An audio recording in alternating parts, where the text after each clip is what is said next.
history of molecular diagnostics and how it has impacted on the life of diagnostics in the medical world. As I've told you, this is just an introduction. Now, I shall not go into the details of the molecular techniques that are involved in this session. However, I think as the sessions go on, probably at one point, we will see the details, even how to design aside some of those molecular assays in case you're interested in doing so. So basically, molecular diagnosis of human disorders is referred to as the detection of various pathogens. Basically, we look at DNA or RNA in the samples, and this enables us to identify, diagnose, classify, do prognosis, and even monitor such diseases in order to give a therapy that is appropriate for that kind of pathogen. So it is either, it is either we get, we look for nucleic acids, that is DNA or RNA, from the pathogen or the disease-causing organism. But sometimes disorders within the RNA or DNA that is found within the organism can cause to a disease. So basically, in molecular diagnosis, we are looking at how the sanity of those nucleic acids can be used to either identify a disease, to predict a disease occurrence, or to monitor that a certain therapy that has been given is working, or there is need for change for that particular therapy that has been given. So basically, such techniques have been used to expand our scientific knowledge. You realize that because different organisms have different origins, and the different cohorts have specific lineages or similarities, we realize that certain traits within their DNA can be predictive of the characteristics of those individuals. For example, you may find that certain individuals with certain sequences may be predisposed, for example, to certain heart diseases, to kidney diseases, and others.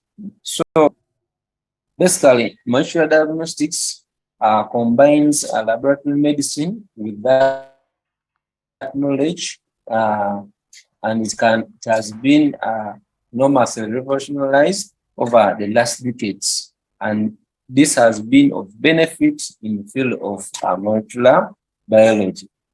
So how did we come up with molecular diagnostics? So there was a lot of information in the molecular biology, and this required a lot of permitting for every aspect of medical practice. The rate of disease discovery had increased exponentially, and this facilitates this facilitates understanding diseases at molecular level. You realize that almost every year, these diseases, either communicable or non-communicable, using this type of assays or molecular assays, we can be able to identify them because of the robust nature of the kind of techniques that are used. So therefore, the molecular understanding of these diseases can later be translated into their diagnostic testing, giving therapeutics, and also giving preventive measures. So what is the significance of molecular diagnostics? Because of the large information which is coming up, in order to face it with utmost precision and give medication to the rightful diseases that have been diagnosed. It is important to look for accurate, fast, and robust techniques that can be used in doing so. And you realize that, as we shall be seeing, some of the molecular diagnostics tools that we are using have been very important, and they have been widely used in a range of medicine practices such as oncology, obstetrics, gynecology, and others. So, what is the goal of molecular diagnostics? Basically, we need to look at introducing an essential concept in molecular diagnostic that can impact on identification of novel markers of diseases in humans, and to apply those assays to either monitor disease, determine appropriate treatment strategies, and predict disease outcomes. So when we talk of molecular markers,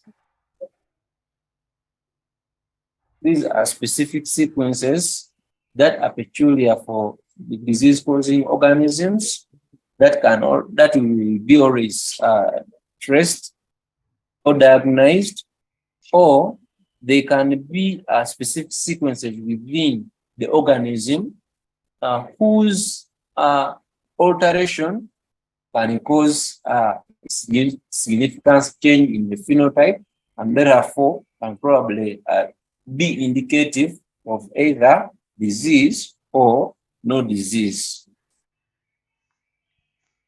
So this is how molecular diagnostics has come into existence under this timeline.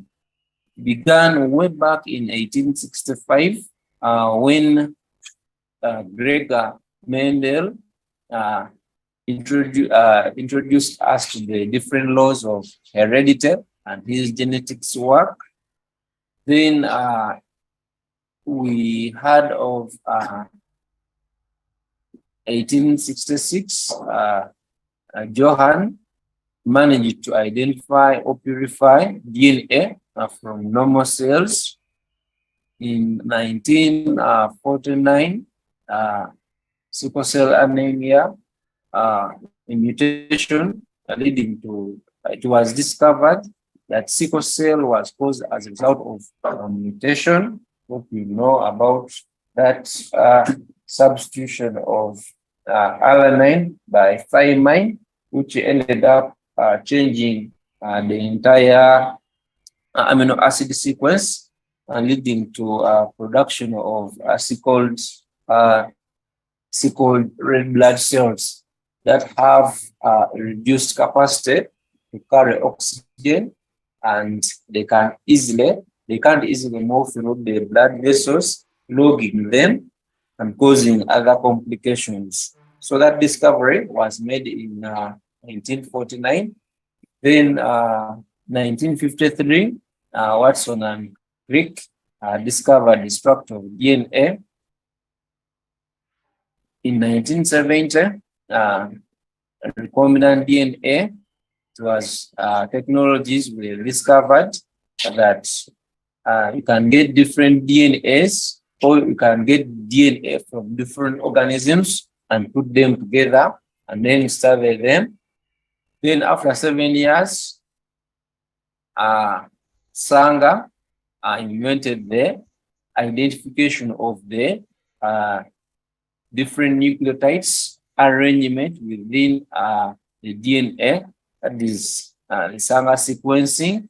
And then in 1985, PCR technique was developed, and then the Human Genome Project is the recent one in 2001. So all these steps, all these have been a step towards the development of different molecular assays that can be used for diagnostics as you see them. one project leading to another project, leading to another project, until where we have come to the human genome project. And I think more is still coming. And since you are also having playing part in this, probably at one point you will be coming up with another discovery here. So, for example, sickle cell anemia, we have already discussed that it is caused by single nucleotide change in the 6 amino acid of the beta chain of hemoglobin. And we say that it's a result of a substitution of adenine with thymine. Instead of having GAG, the substitution leads to formation of GTG, and therefore this one leads to a change of the amino acid to instead of valine, glutamic acid is formed, and this completely changes the beta structure of the hemoglobin, making it strands instead of forming the secondary structure. And these strands change the conformation of the red blood cells. Instead of instead of forming the biconcave shape, they become sickled. So Pauling, this discovery, Pauling introduced the term molecular disease in the medical vocabulary, and several things have been formed. So this is the normal cell with normal hemoglobin. It forms the biconcave shape, and then when the hemoglobin is abnormal, instead of forming the concave shape, biconcave shape, it forms the sickle shape, and these stick together, clogging within the blood vessels, and they limit the supply of oxygen. That was this sickle cell. Then, like I've said, in 1953, I think some of you were even born. I mean, your grandfathers. Watson and Crick discovered the structure of DNA. So, in their work, in that paper which they published, it was entitled "Structure of Deoxynucleic Acid." You can get it in the medical journal of Nature 171 737. It is regarded as one of the most important discoveries in the 20th century. Currently, we are in the 21st century. So in the 20th century, that discovery was made, and this is what they said. We wish to suggest a structure for the salt of deoxyribonucleic acid, DNA. This structure has novel features which are of considerable biological interest.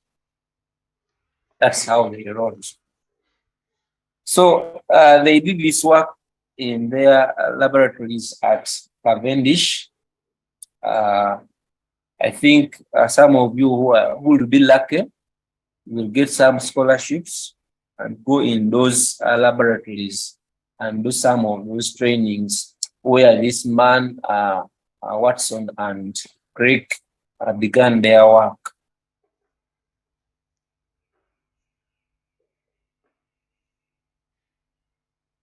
My cartoon is not very clear, but that is them. They were trying to give the model of the bistrand nature of DNA.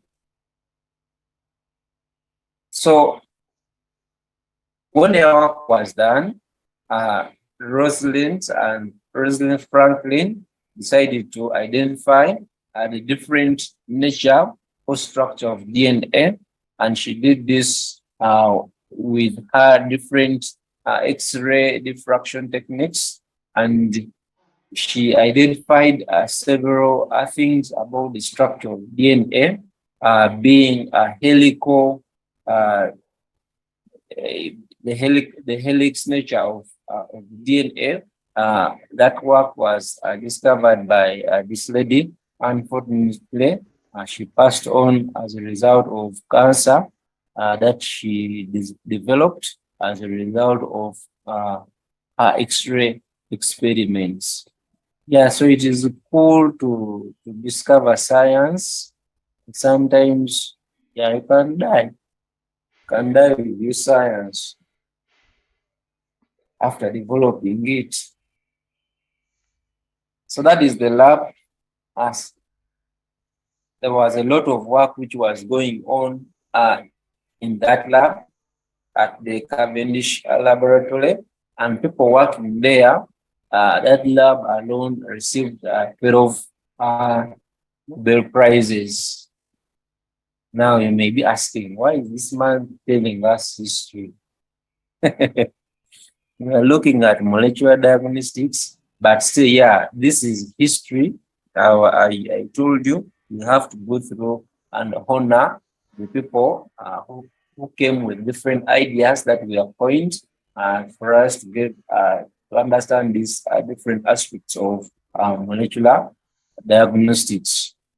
And also to show you that this is work which was done by human beings. And since we are also human beings, we have these labs. We have some labs here, even at the college. Some of this work is being done here. Also to tell you that if you work very hard and get scholarships, you'll be going there and confirm by yourself that this work was not done by ghosts. Was done by real human beings, and therefore it is possible. We are awaiting for further discoveries from juvenile scientists who you are right now. So the first seeds of molecular diagnostics were provided in the early days of recombinant DNA technologies, copy DNA cloning, and sequencing, which were very variable to provide basics in the sequence of various genes. DNA sequencing provided a number of probes, allowing analysis via different techniques such as southern blotting. Last time I remember I discussed something about that, southern blotting, genomic regions, and this led to several other concepts like the RELFP, tracking mutant alleles from different parents to high risk pregnancies. Uh, Here in Uganda, it is not advisable.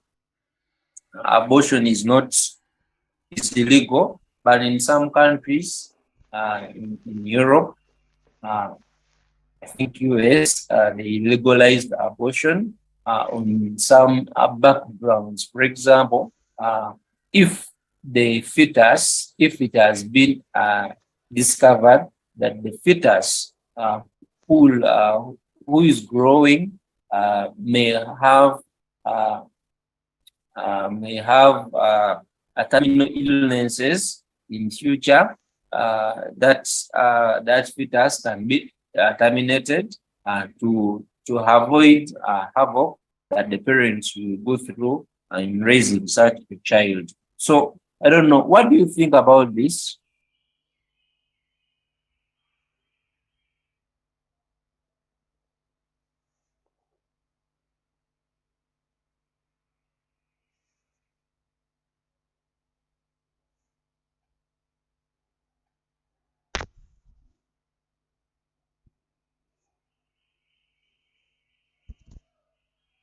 KO.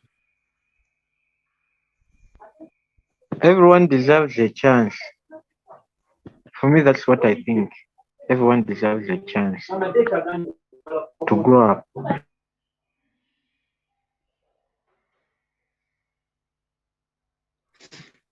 Personally, I think that we based on the Hippocratic Oath.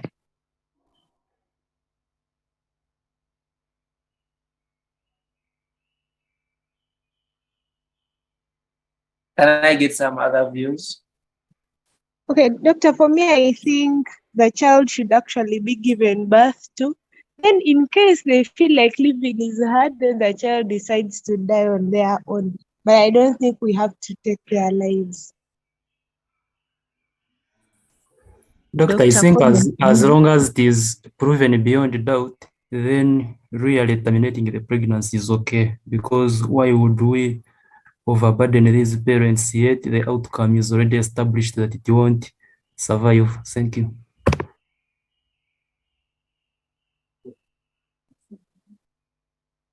All right, depending on the aspects that you are viewing, that it can have several discussions. Some those people believing in God will tell you that everyone has a chance to live. Never know, miracles can happen, or even if it is scientifically proven that that life will be hard for that kind of person, but still miracles can happen.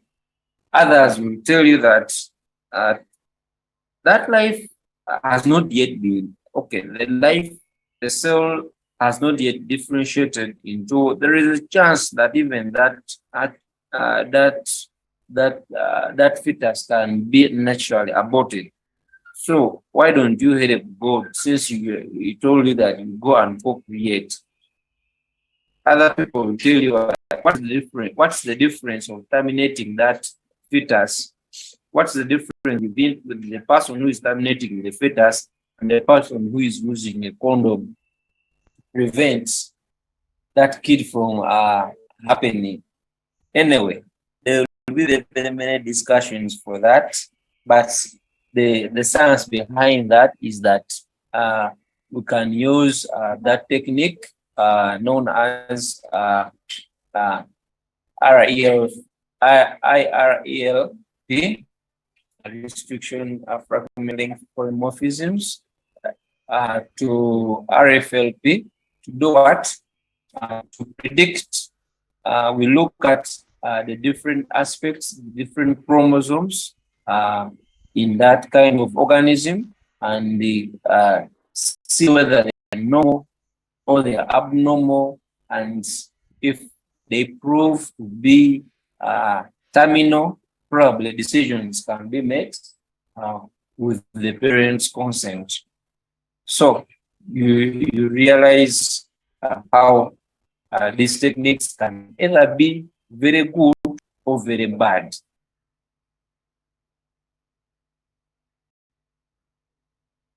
So the PCR revolution also came in 1985 by Harry Mullis, and because of that great work, in 1993, he received a Nobel Prize. So the last time we also discussed about this technique of how we can increase different copies of DNA using polymerase in vitro.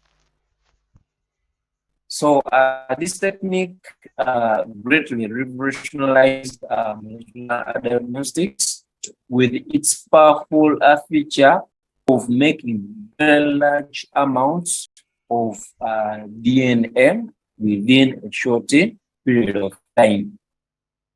So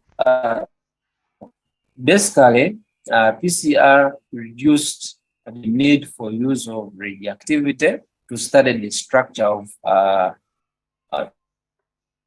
DNA as it was done before by Franklin. And I've already told you one of the causes of heart death was as a result of the continued exposure to X-ray radiations that she was always working on. Invention of PCR reduced the risk of people who were studying DNA interacting with the much radiations.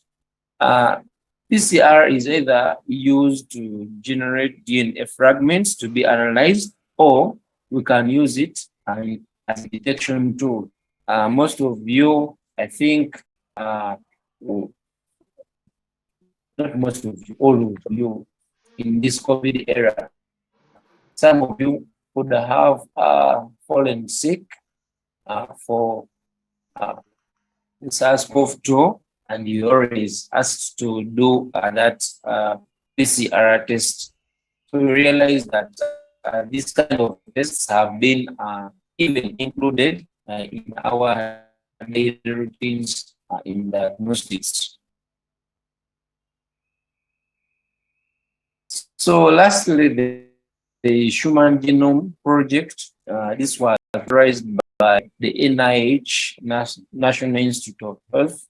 It's a department in the US, and its goals were to identify all the genes that are coded within the human to determine the different bases that make up the human DNA.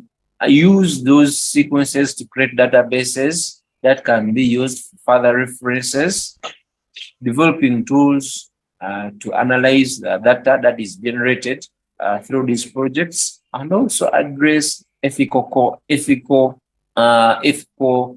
issues. For example, if if we do the human sequencing for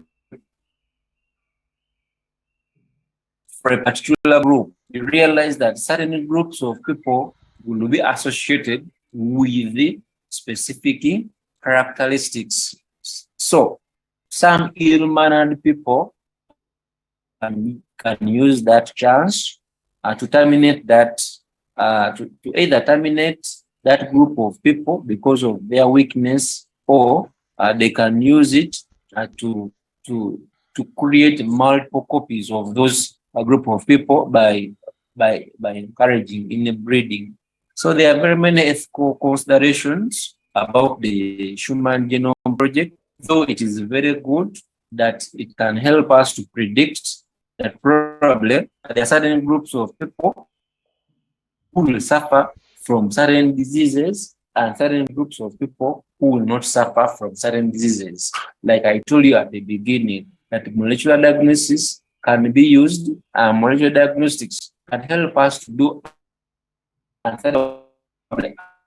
this level. If you don't change your lifestyle, within 20 years, probably you'll be facing heart diseases, or you'll be facing a certain type of cancer. Therefore, take care of your daily behavior or habits, probably that could enable you to overcome that aspect. I don't know what you think about the ethical considerations of this aspect. Can I hear some views? Should it be done that every human being, as you are born, your genome is sequenced and we know you from A up to Z, or it should remain private? What do you think?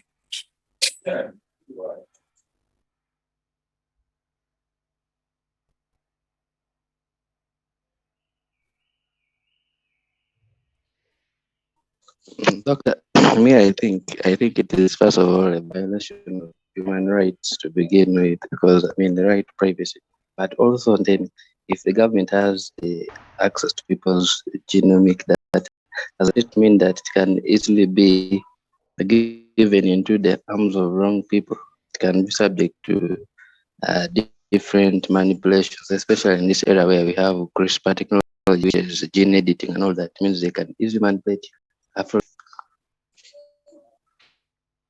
Thank you, Nelson.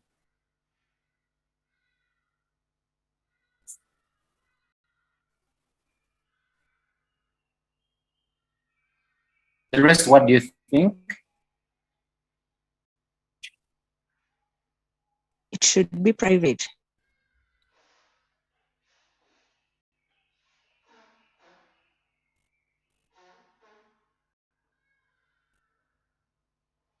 Okay, from what I'm hearing, I think people think that the Human Genome Project sequencing an individual should. Okay, you have told us the disadvantages.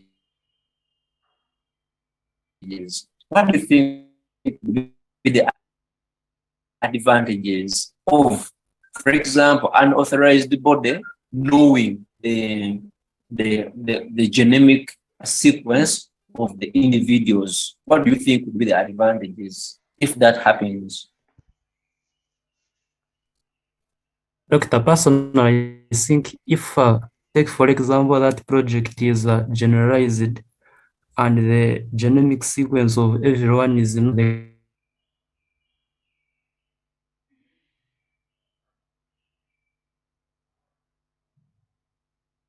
government to properly plan for every individual in regard to that has been established through that genomic Thank you, sequencing. Thank Simwe. you. Yes, Jonathan. Yes, my opinion is that sequencing the whole population would make identification of criminals easier. Very good. Thank you, Jonathan. Okay, oh, your hand is up. Okay, oh. One input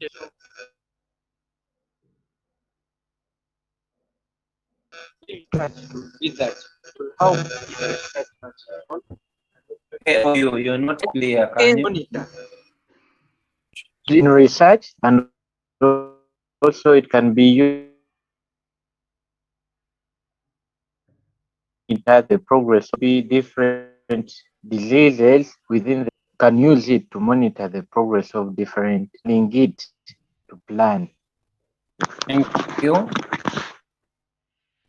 Deborah, your hand is Yes, up. thank you, Doctor. According to me, it will help in predicting the likelihood of certain diseases that might result, and also it can help the body's concerned in identifying individuals that are at risk of suffering from certain diseases or certain that are at risk of.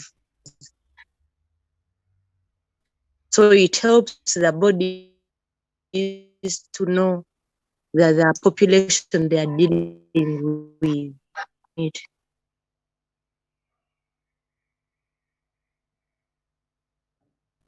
Okay, Peter. Okay, thank you, sir.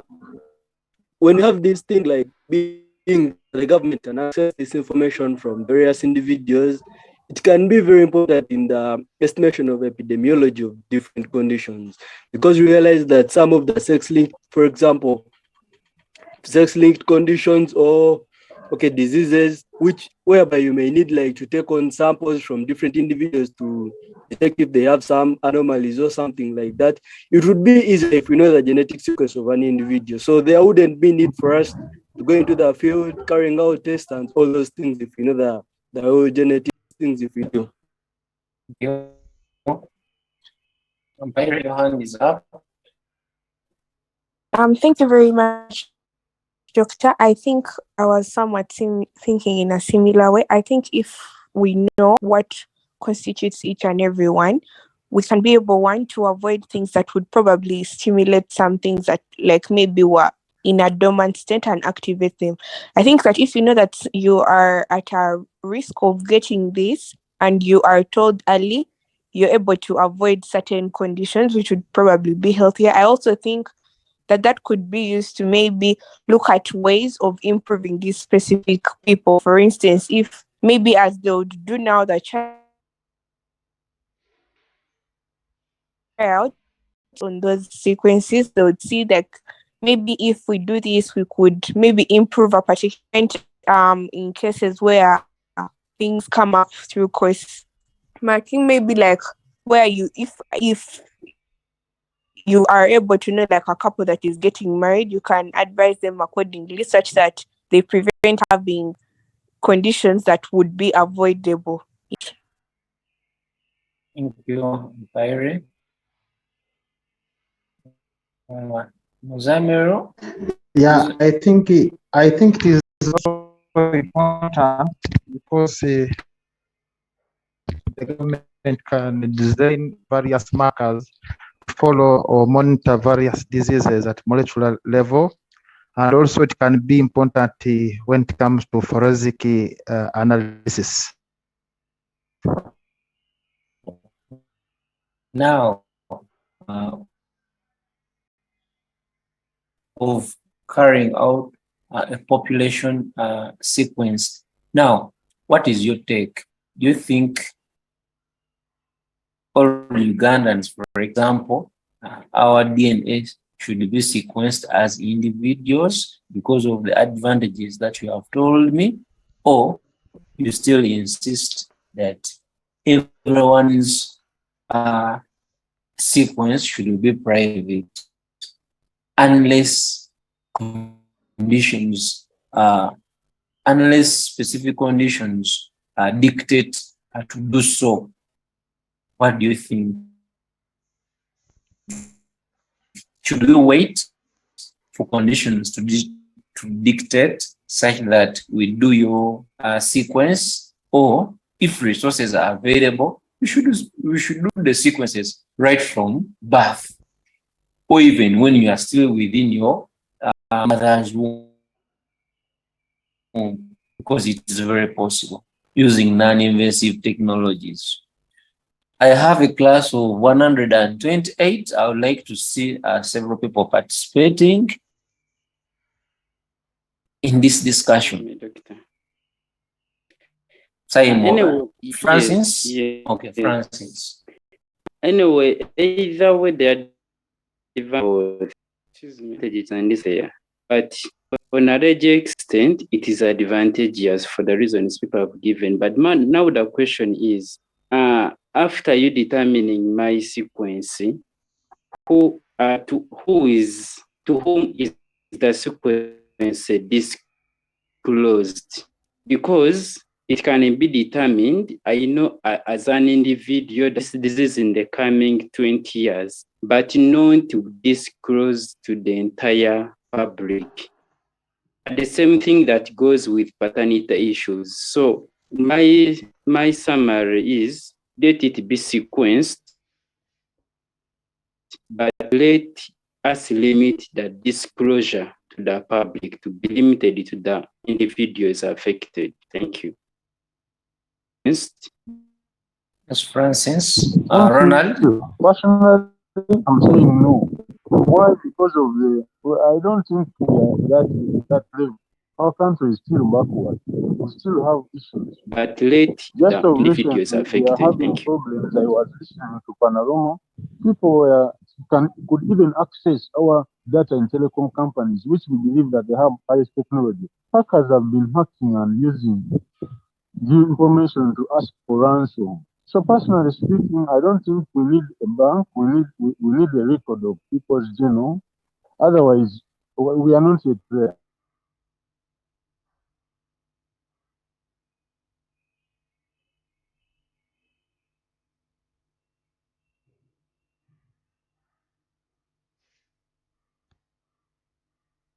Considerations. So I was just prompting you guys that what do you think in case that for example that data is safe, is it a viable project? Do you think it is viable in case there is guarantee that that data is safe? Yes, I think so.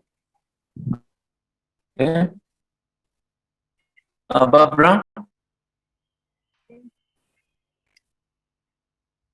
I think nothing wrong. No, Barbara, we are not hearing you. I was saying I don't think there's anything wrong with it as long as it's not invasive. Doesn't cause any harm to the person. And also I do get I do get other people have informed regarding the safety of information and things. So towards the aspect of the privacy, but let's face it, there's no information about your health that you alone know, because you have hospital records, for example. But if the safety of those things can be, I mean, of the information can be assured of, there is nothing wrong with that. I don't think there's any harm that GMC can actually, because on the other hand, some people have greater advantage to the general population. Yeah, thank you. Dorothy, your hand was up. Have you changed your mind?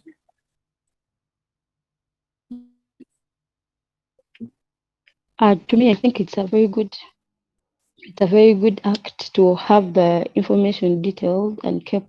But ethically, I think it should be done on consent. Like they should first ask if the person, like the parents of a child, are willing for the DNA tests of their child to be taken. Yeah. All right. Ambaire, your hand is up. Do you want to add something here? Yes. Or you just left your hand there? All right, go ahead. I think as advantageous as it may be, and while it also has a few cons, I think having evaluated that, it needs to go back to a personal basis where one is able to decide on their own, or the person who is able to decide for them whether it is necessary for it to be done to them, whether they would like it to be done or not. So as much as we can say all these advantages, I think probably the best thing would be to identify this for the people outside, such that, in case of anything, they have fully consented and are fully aware of whatever it is with it. Thank you. All right. Thank you for those deliberations. At one point, with this kind of knowledge, you'll be in positions as policymakers. I don't want you to think that whatever we are discussing, it is the politicians who will be discussing it. Yes, the politicians, because they are the policymakers, they are the ones who design laws for us, who will come in. But before them coming in, you'll be called upon as the technical people who knows the goods and the bad things of this kind of technologies. Therefore, at that point, when you are invited, probably by the end of this course, you'll be in a better position to tell us on what to do with good knowledge. Titus, before I leave this, Titus can give us a summary and we continue. Okay, thank you, Doctor. In my own perspective, we have seen that it's more to have it, but the issue of consent, I think, if we bring in consent, some people may refuse and others may accept. So we shall not have vision that or that. If it's to be done, I think all people should be involved. If it's to be done. Thank you. All right. Thank you for that. Those deliberations.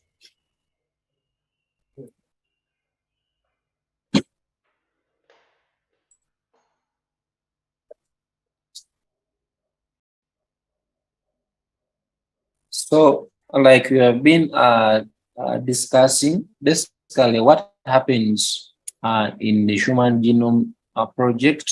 One, what is the impact of molecular diagnostics on human diseases?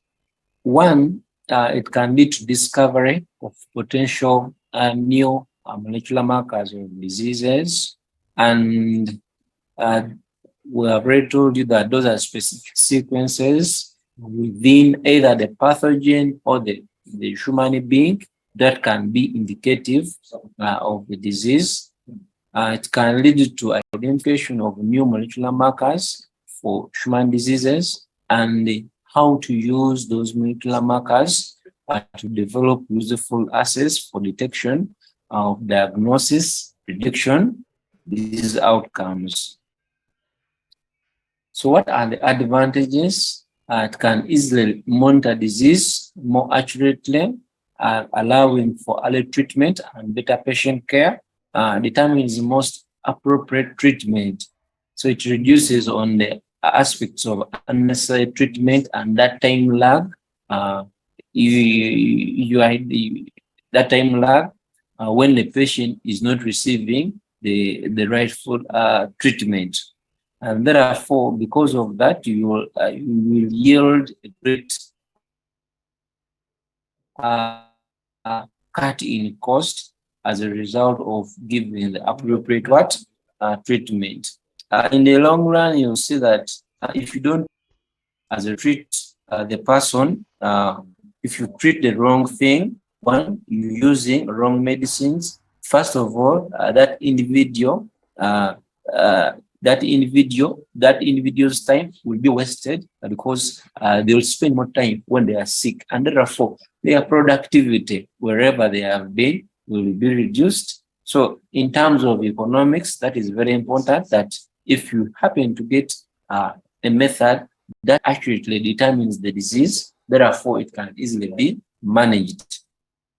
And overall, patient morbidity and mortality will be reduced with this kind of technologies. So how do we use molecular diagnostics, especially on human diseases? We use them, like I've told you, one, in diagnostics, two, prognostics, predictive, and then therapeutic responses as being in prognosis to see how disease manifests, disease outcome, and then predictive, that is a possibility of a disease, and then in therapeutics to see how we can use the molecular techniques or molecular assays in the treatment of certain diseases. For example, in some cancers, we know that some cancers are caused as a result of upregulation of some genes. So assays can be designed, molecular assays can be assigned to silence those genes. So we use these aspects in those four different aspects. So the diseases can either be infectious, it can be infectious, that is caused by pathogens, it can be tumors, it can be a genetic disorder as a result of mutations. It can be, you can use it in identity testing and in hematologies. So you realize that it takes a broader aspect. In molecular genetics, we can look at single gene disorders, polygene orders, or chromosomal disorders. Some genes can be affected as individuals, that is single gene orders, while others, one gene can affect the expression of other genes, either by upregulating it or downregulating it, conditions known as epistasis or hypostasis. And then chromosomal disorders as a result of increase in the number of chromosomes, or reducing the number of chromosomes, those chromosome aberrations, and can also lead to several syndromes, the Klinefelter syndromes, Downy syndrome, and others. So all those aspects can be identified using molecular assays or when you're using molecular genetics. Then in molecular oncology, we can use this for diagnostic testing, disease prognosis, and determining the predisposition of the disease level. At identity testing, I think this is what has been causing a lot of, can I call it noise? In the media, paternity testing. So what is your take? Let me hear your take on paternity testing. Should individuals at birth be matched with their parents, or all children should be raised by couple?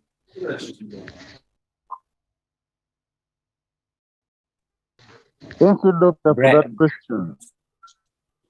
Yes, Matt. I'm Gombo Ronald. I'm doing medicine. Now, personally, as a Christian, according to my faith, the owner of the children is the one who is married to those two people who are married. Biblically, they are the parents of that child. Genetically, they might vary depending on different reasons such as adultery, such as mistrust. But according to the Bible, personally, the owner of the children are those who are married. I don't buy the idea of paternity testing, because most of the times it is called witch hunting. They want to find out who made a mistake where. But most of the times, the women, let's say the ones who are culprits in this cause, most of the times they were evoked to revenge as a result of the men undergoing undergoing adultery. So personally, I don't buy it. And for psychological state of health, I choose to be happy, to live happy. I wouldn't, as a parent, I wouldn't choose to go for that. You just happily with those that you are taking care of. Because others are also, I was told some people were saying others are also taking care of yours somewhere. That's what people say. All right, that is around this submission. Bossa, John Patrick. Okay. My take on that, I would suggest that those who are already mature and born shouldn't be checked. Avoid the family wrangles, because you check somebody's kids and he kills the wife, or it may cause further violence. So they should leave people to live the way they are. Then if they want to solve it, they can do paternity testing when they have just given birth to the kid. But still, the country, many people are poor, can't do that. So I don't think it should be a bigger issue to be discussed by the Semanya Parliament and the rest. And let people live the way they are. That's my submission. Thank you. Brian? Yeah, thank you, Doctor. I will say for DNA testing, I will say maybe when at birth there you can do it, but for the people, for the children who have grown up already and you have already looked after them, it is unnecessary DNA test. You better accept that the mother told you are your children, then you accept and you take care. You believe that they are the children of yours. You have to trust your wife. But for at birth, I would buy the idea. Okay, thank you. So, what do you think could be? Why would one be prompted to do a DNA test And if someone has been prompted to do a DNA test, why do you deny them a chance to find out? Ochen, Okay, me personally, I think someone would be prompted to do a DNA test, maybe because they're seeing traits in the child which is not like theirs, or development of mistrust later on in marriage. Like you find out that your wife actually had some other, like you had some other and some people were helping you make children, or your wife had other relationships well with you. And personally, I think people should not be made to do these DNA tests because at the end of the day, the children end up paying for the faults of the parents because it's the children who are at the receiving end. so you are looking at the child paying the fault for their parents. What about this father now, who is insisting that the child is not theirs? Are you doing justice to them, or shall I?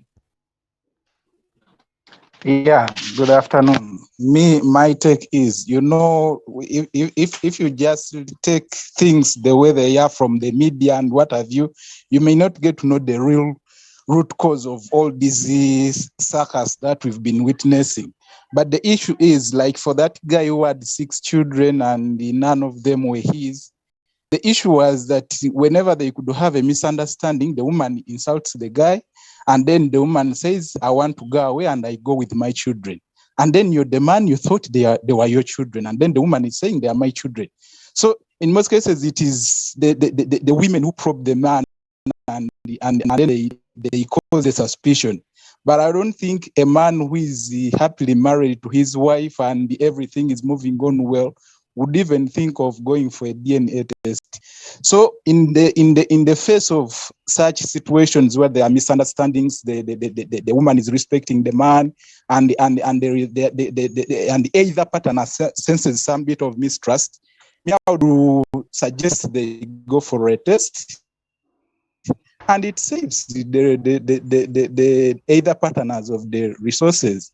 Imagine you taking care of 6 children that are not yours, and you're toiling that you want to make them live a good life, and yet they are not yours. And trust me, at some point in time, this woman could be having clues or could be knowing the real father.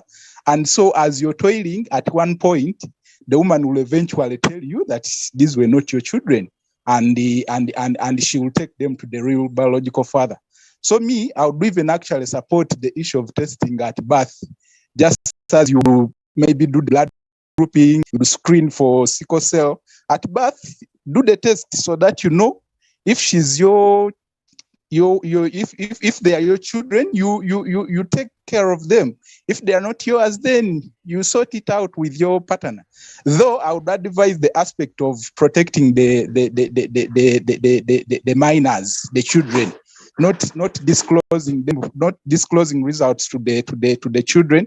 There should be a harmonized way of releasing the results, and maybe a gradual like withdrawal of the children in case someone wants to take them to the real parent, the real father. Not this business of you coming back from the tests and then you change all of a sudden. You're kicking everyone, slapping everyone, you're taking videos and sharing them on social media, how you've been taking care of children that are not yours. That one is not okay. At least the children should be protected from whatever fracas that ensues. But the issue of testing, it is very okay. You should put money where you see returns. Thank you. I think we shall let us, from the hands I'm seeing, most of you have told us something apart from Colin. Let us hear from Colin, then we continue. All right, thank you very much, Doctor. My submission is, I feel like I would agree with Ronald and what he submitted first. DNA isn't necessary. Why would you marry someone you don't trust after all? If you don't trust them, then don't marry them. But we've seen people get taking care of adopted kids. So if some of us have hearts to even take care of adopted kids, why would we care whether kids are ours or not? Yeah. some of us would rather choose to trust than mistrust. Thank you very much, Doctor. All right. Thank you, Colin. That kind of submission. Yeah, trust issues are there. People are taking care of adopted children, but after taking care of those children, and they realize that you are not the rightful father at one point, and they begin disrespecting you. Anyway, there are very many aspects that can be discussed around that area, but I think with this kind of knowledge, when approached, uh, you can do the rightful guidance and counseling to whoever approaches you to that kind of service. So this basis of molecular diagnostics has always been as a result of advance in the understanding of the structure and the chemistry of nucleic acids that has led to the development of this kind of molecular techniques. You can't come up with molecular diagnostic tools or kits without a proper understanding of the structure of the nucleic acids. Because remember, at the beginning we said these are the ones that you are going to analyze. Therefore, if you are to come up with any diagnostic, you must have good knowledge of what you are going to make. So there are different platforms for molecular diagnostics. Like I've already told you, it could be one, amplification. What are you amplifying? Amplifying either RNA to copy DNA or DNA itself. So making several copies of the affected gene or the targeted gene in question. And those are several aspects of platforms that can be used in clinical laboratories. Can either be a PCR, it can be an LCBR, or a NASBA. I've already told you that some of these techniques, we shall not go into their details because this is an introduction. However, if you're interested in knowing how each of these works, you can make some research on them. You can do DNA sequencing. We have already looked at that. We can do hybridization techniques. Remember when I was taking you through molecular techniques. So basically, this is what we are employing. We can do electrophoretic methods and recombinant DNA technologies, biochip technologies, that is DNA microarrays or protein microarrays. So basically, those are the technologies or the platforms that we can use as we are designing molecular diagnostic methods. So what is the basis of this technology? One, it targets the genes of interest. Probably this could be genetically based diseases to be diagnosed, and it should be specific that the probes that are designed to target that gene of interest will give actual results, will not target any other gene apart from the one which is intended to. When you continue with this kind of work, you will learn how to design these primers, for example, design the probes that are targeting different genes of interest. So you will know how to design specific primers that can do this kind of work. Could be single base changes that can be detected when you are looking, for example, for nucleotide polymorphisms, SNPs, because if those, we have seen that there's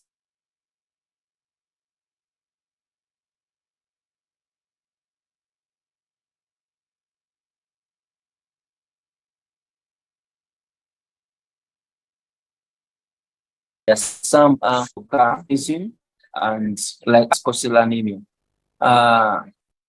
You can look at expression of gene of the gene product may not be required at this level because we're interested in at the gene, the DNA level. So we don't wait for the protein for us to act.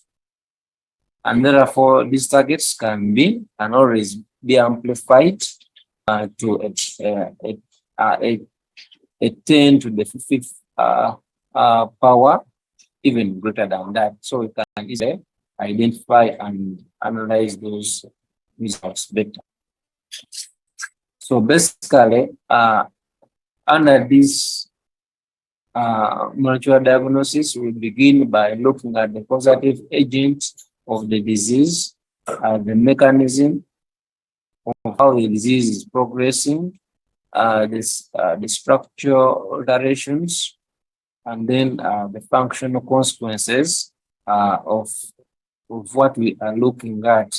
So at each of this level, we can design assays that can target either targeting the causative agent. For example, you design primers that target DNA from the pathogen itself. At the mechanism level, at this point, at the pathogenesis level, several proteins can be produced by either the host or the pathogen. So at this point, you can also target those proteins that can be produced either by the host in response to the ones that are produced by the pathogen. So you can tap some of them. You can look at the morphology or the structural alterations as a result of the interaction of the proteins that have been produced in the consequence. And lastly, you can look at the clinical significance. What happens when a certain pathogen has invaded its host. So in diagnostics, basically, we look at distinguishing variants of human disease based on either presence of specific markers that is within the human, that is for non-communicable diseases. And for infectious diseases, we look at those specific markers that come with the pathogen. In prognostics, we predict the likely patient outcomes based on the presence of specific molecular markers, and this could either be mutations, and this could give a hint in the future progression of certain diseases. In the case work has been worked out to see a group of people having those type of mutations can be linked with a certain types of cancer, unlike to groups of other individuals without those mutations. So we can look at that. In therapeutics, we can predict the response of disease therapies. For example, certain mutations associated with the drug resistance for certain diseases. For example, certain gene mutations predict poor drug sensitivity in lung cancer and others. So that's what I was telling you at the beginning of this session, that if, for example, through the Human Genome Project, all individuals, all individual sequences are obtained, such things can be predicted and appropriate measures can be taken to avoid wasting time with treatments that are not that are not even.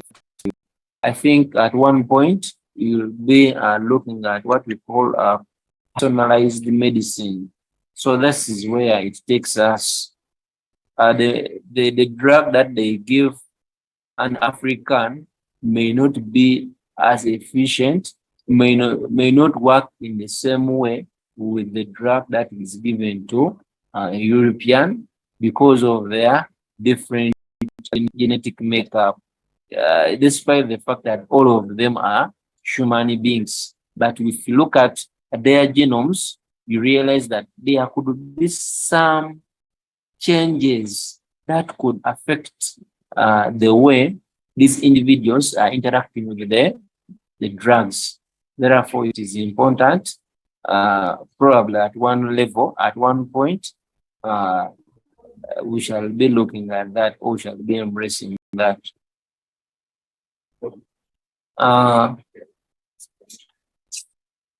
In genetic lesions in human disease, probably in this case, we are identifying the genetic markers, identifying disease-related genes and molecular targets that can be used for identifying or developing up molecular techniques.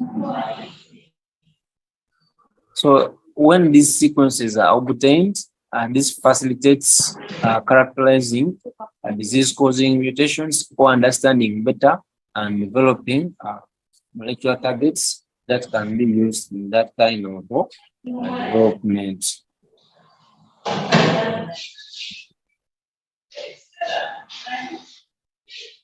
So those are the different aspects of which the Human Genome Project could help or could ease if it is completed. So what could be the outcomes of that project? As we already discussed, you gave us different aspects, and this is in addition to what you have already told me. It will improve in the medicines that are given, because it will be pointing towards the actual cause of the disease. It is important in understanding the microbiome genome research. You understand different individuals may have different microbiomes depending on their behavior, and the research has been done that those different microbiome can affect disease progression, different disease progressions in those particular individuals. So Human Genome Project can do a lot in that kind of research. Someone already talked about the forensics and identity, improving agriculture and livestock, better understanding of evolution and human migration. Do you need to know that?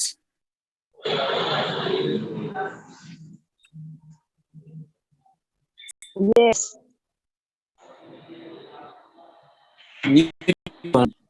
Newton's microphone is on. I don't know whether he's aware. Someone next to Newton asked him to mute his microphone. Who is telling us something? Mwebaze Newton, are you telling us something?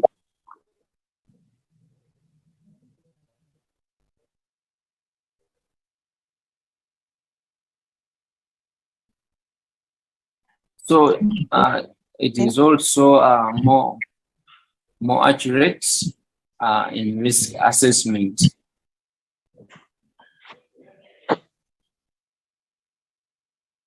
However, with the Human Genome Project comes with ethical, legal, and social implications.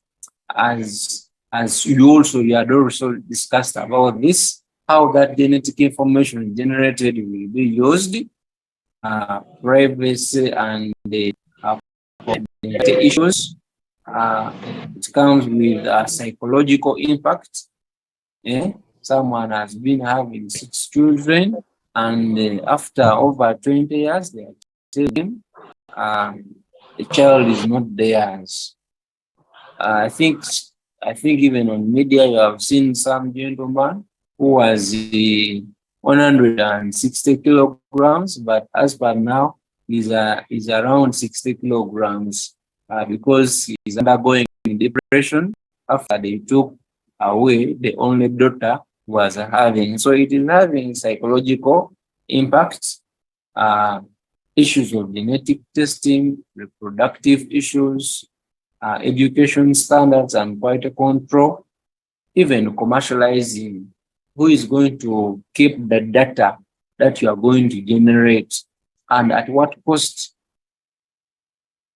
will that information be? At what cost? If someone is keeping for you your data, you have to give them at what cost.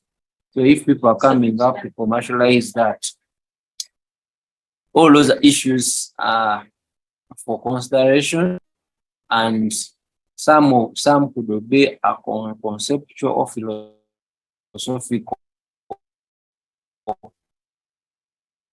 The people believing the scientists will have their different aspects.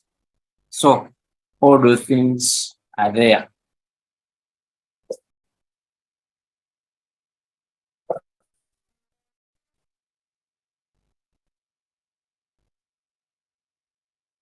So what do you think is important? What is so great with molecular diagnostics? I want to hear from you.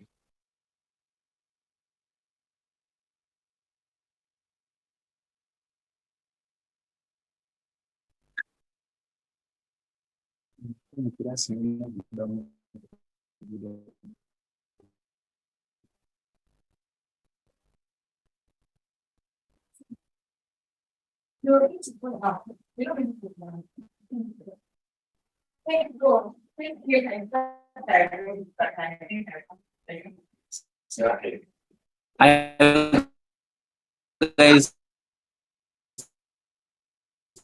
there?